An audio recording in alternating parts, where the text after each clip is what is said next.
প্রাণী সম্পদ বিকাশ বিভাগের মাধ্যমে পূর্ব মেদিনীপুর জেলা পরিষদ জেলার প্রাণী পালক পরিবার এবং গোষ্ঠীগুলিকে বিভিন্ন প্রশিক্ষণ এবং অন্যান্য সহযোগিতা দিয়ে চলেছে।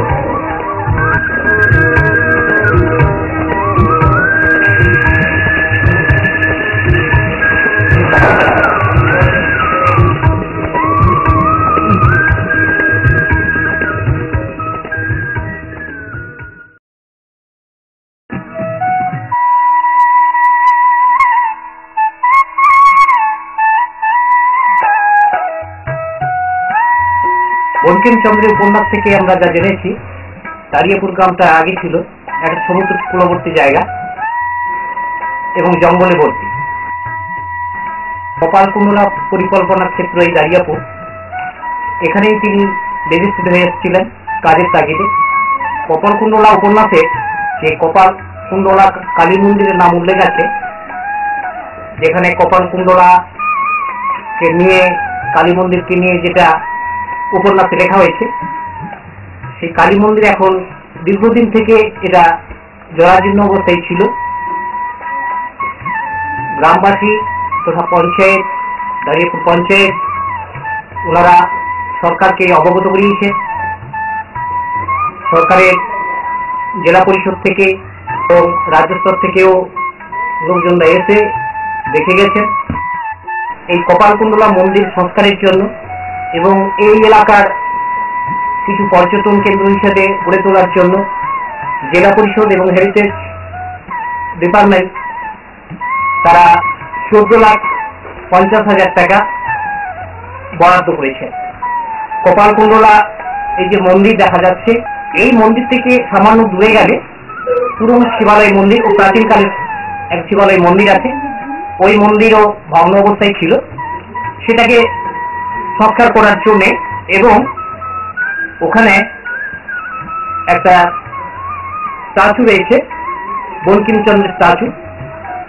ওই স্ট্যাচু উপরে ছাদ এবং তার মেরামতির জন্য টোটাল 14,50,000 টাকা বিভিন্ন খাতে বরাদ্দ রয়েছে।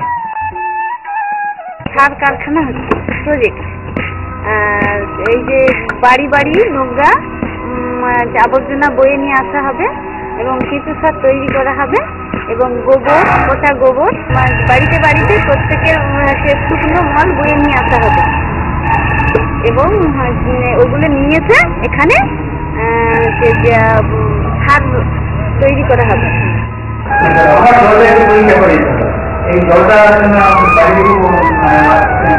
অসুবিধা হচ্ছে, পরীক্ষা করে বলতে তো আমাদের এই জলাভূমি হয় সেই কারণে সেই পদার্থ যদি ওটা ভাঙে জলের বিমান এগুলো হয়, ওগুলো দিয়ে আমাদের কেমিক্যাল জানাবে এবং পদার্থ চালানো আছে।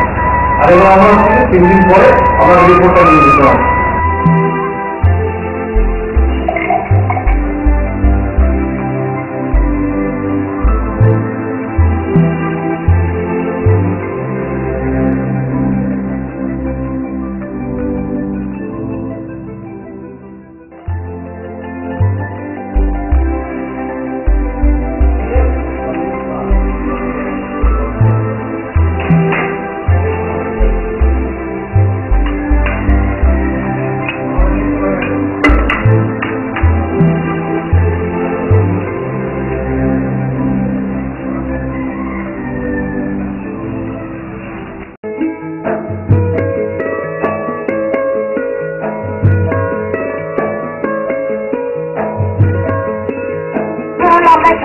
জল পেয়েছি, এর আগে আমাদের ছিল টিউবওয়েল ছিল, সেটা অনেক দূরে দূরে আমাদের প্রচন্ড জলকষ্টে আমরা ভুগছিলাম।